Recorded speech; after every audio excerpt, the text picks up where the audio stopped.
Alright guys, so here is the only codes. I'm not even taking these glow plug codes seriously. I mean, it could just be a harness issue as well, or it could be the glow plugs need to be changed. I mean, I'll do the cheap thing first. I'll do the harness. But, I mean, as old as this truck is, and it's approaching 300,000 miles, it probably does need new not spark plugs, jeez. It probably does need new glow plugs. Just like I know that 7.3 needs new glow plugs. We're going to do one quick run down that straight stretch. There and back. I'm going to show you guys what I'm always telling you guys I'm doing. You know, I'll always start filming and I'm saying, well, I gingerly drove down the straight stretch, and then I'm coming back and, you know, I'll step on it and it'll sound aggressive or it'll be sluggish. You know, it's not always the same. Watch out, Mr. Squirrel. Alright. So we're gonna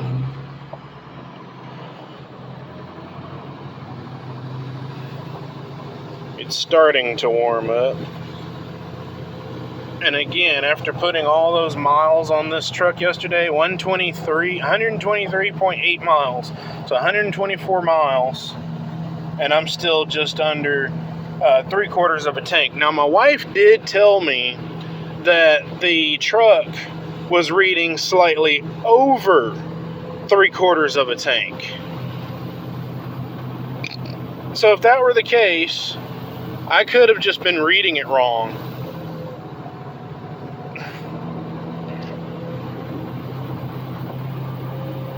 Alright.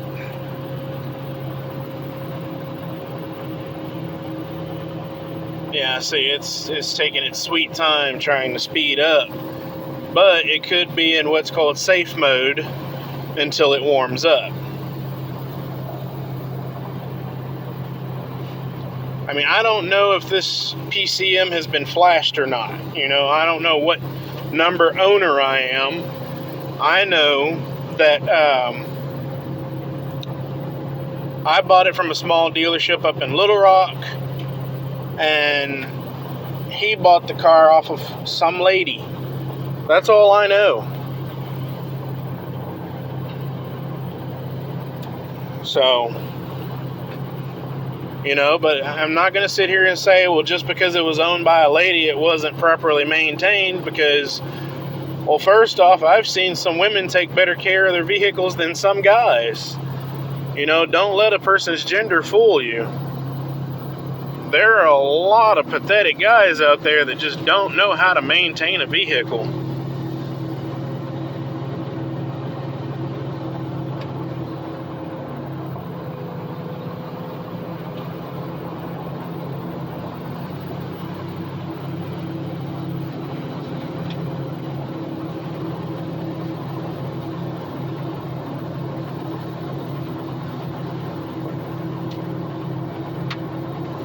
Yeah, when I get down here to this turnaround, I'm just going to turn around and head back to the house, because I can't tell if this thing is trying to run out of fuel, because it's never been this sluggish. I've got my foot pressed all the way down, and it's not really wanting to do. There we go. But I'm not taking that chance.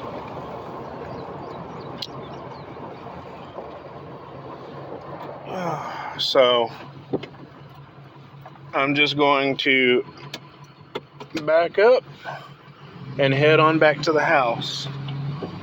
See, it backs up very quickly. Alright.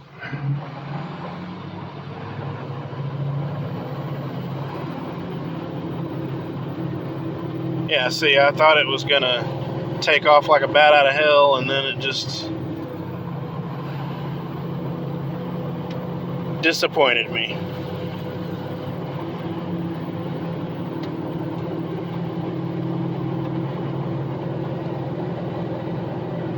Yeah, see, it's pretty much warmed up now. Kinda, sorta.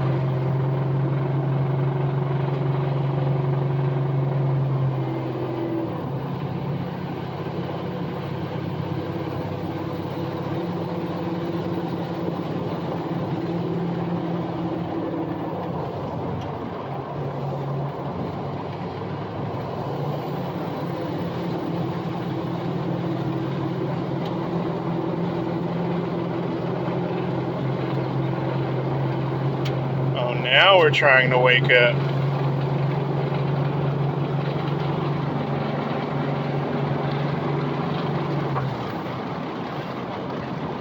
Yeah, so what I'd rather do is go on back to the house, shut the truck off. See? See what I mean? Now, had I have fully committed, went all the way down to the end of the straight stretch, turned around and came back, this thing would probably be running like a pissed off angry gorilla. But like I said, I'd just rather not take that chance right now. And that truck right there, don't freak out, I didn't get another vehicle without letting you guys know. That's a customer's vehicle. So that is a gas burner. And so someone put diesel in it. And so the guy told me that he diluted. He said there was like 3 gallons of diesel put in there, but they filled it up with gasoline thinking that was going to fix it. And I explained to him, I said, you cannot have a gallon of diesel in a gas burning truck. Diesel does not combust like gasoline does. Gasoline is more volatile. It has it's much more flammable. That's why it's actually safer if you're going to burn something. It's actually much safer to burn with diesel than it is to burn with gasoline. Gasoline, so many people have been sent to the hospital burning with gasoline versus just burning with diesel. Let's go listen and see if it's choppy now. Sounds like it is.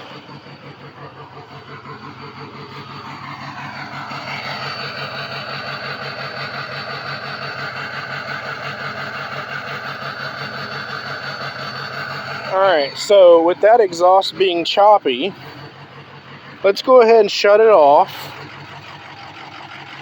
Pop the hood. Maybe not in that order.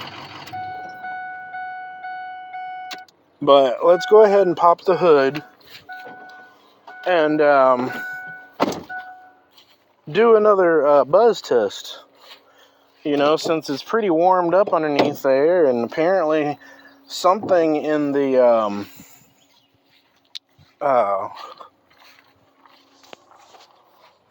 harness has shifted enough to where there's a change in how it's going to run. So let's go ahead. You ready? Let's go.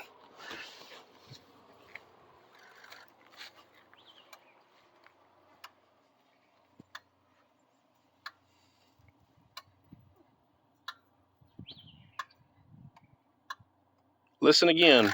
Listen very carefully.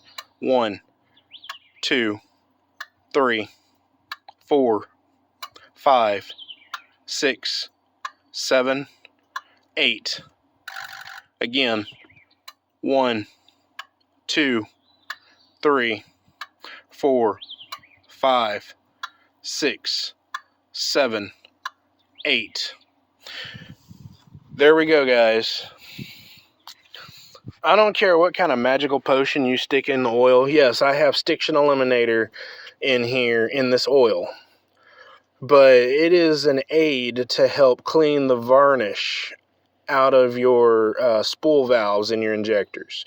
You know, I've done my little fair share of research on how diesel injectors work versus how fuel injectors work on a gas car. So on a gas vehicle, it's simple. So you got your positive and your negative, and the fuel is pushed from the pressurized system into the injector, and it's pushed into the combustion system. It's that simple. Well, these injectors work the same as the 7.3 behind me. So you have the inside where the fuel runs through it, the diesel runs through it, that can get gunked up and nastied up. That's why you have your fuel tank treatment. The reason you use the Stiction Eliminator that goes into the oil is because the oil runs through the spool valves to pressurize. The pressure of the oil is what fires the injector. Okay? My oil pressure is not differentiating. Okay? It's not fluctuating so badly that, oh, only this injector is going to get power or only that injector is going to get power. You guys just heard right here, right now, every single injector fire off. That right there is unequivocally, undeniably an injector harness issue, plain and simple. Let's do it one more time. You know, since I'm just sitting here, I didn't touch anything. Let's check it one more time. 1, 2, 3, 4, 5, 6, 7, 8. And number 2 was weak. Let's try again. 1, 2, 3, 4, 5, 6, 7, 8. And number 2 was strong that time. 1, 2, 3, 4, 5, 6, 7, 8. So there you go, guys. That is 100% without a doubt an injector issue now, or an injector harness issue.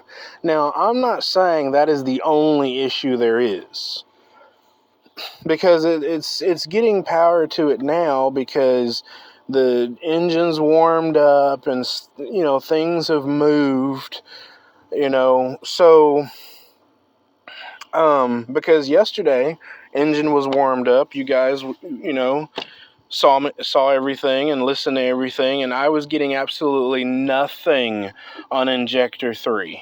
Nothing. So the fact that I got every single injector right now to fire off from this buzz test is proof that there's something wrong with the injector harness. So I am going to start there. It's a $30 part, or actually it's a $30 or $40. I can't remember.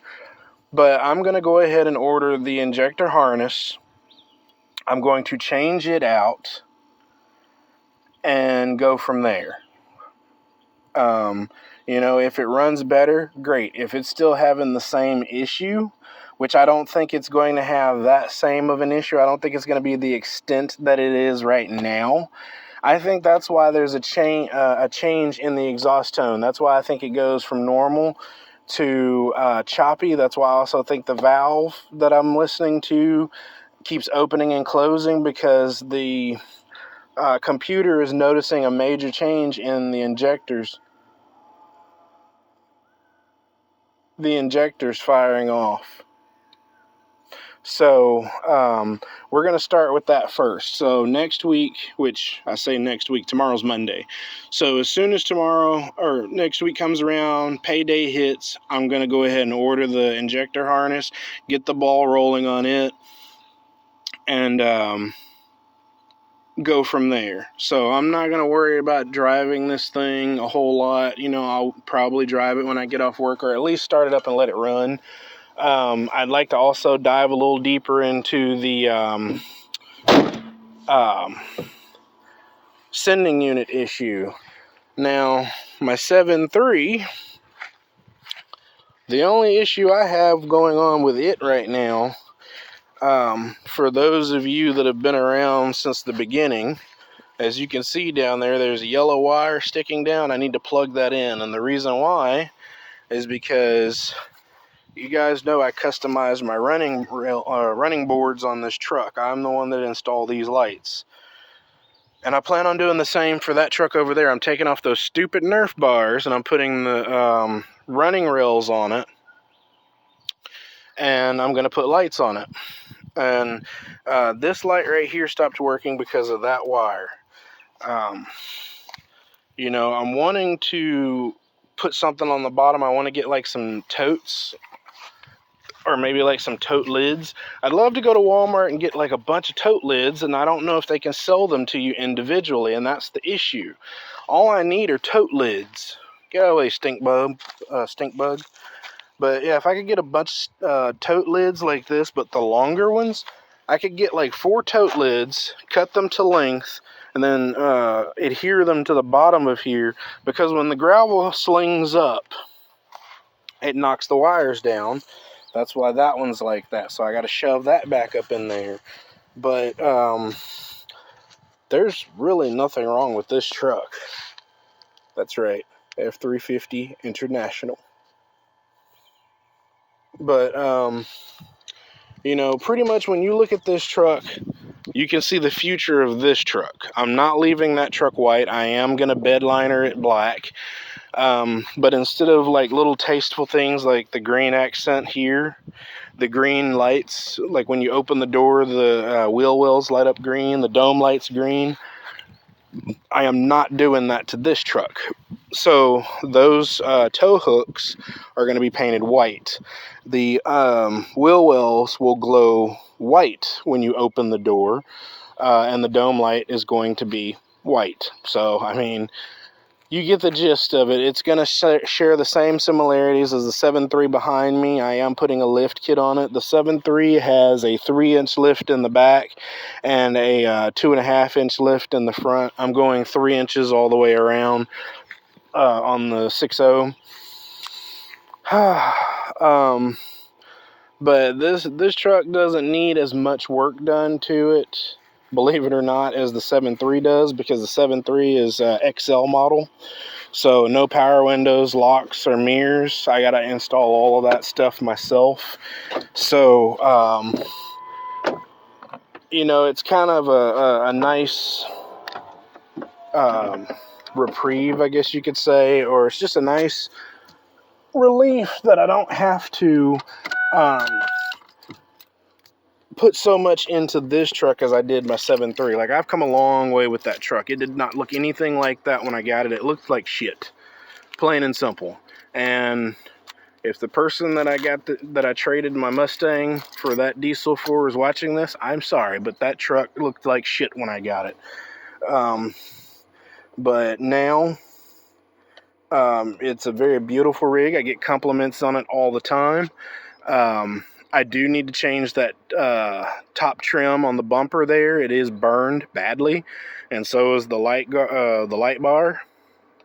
So, and I also plan on putting cab over lights on this truck, and I'm glad I have that one. That way I don't have to eyeball it. I can literally take some measurements, because, you know, basically that frame can sit on this. You know, I can pull that cab off of that frame and stick it on here and vice versa.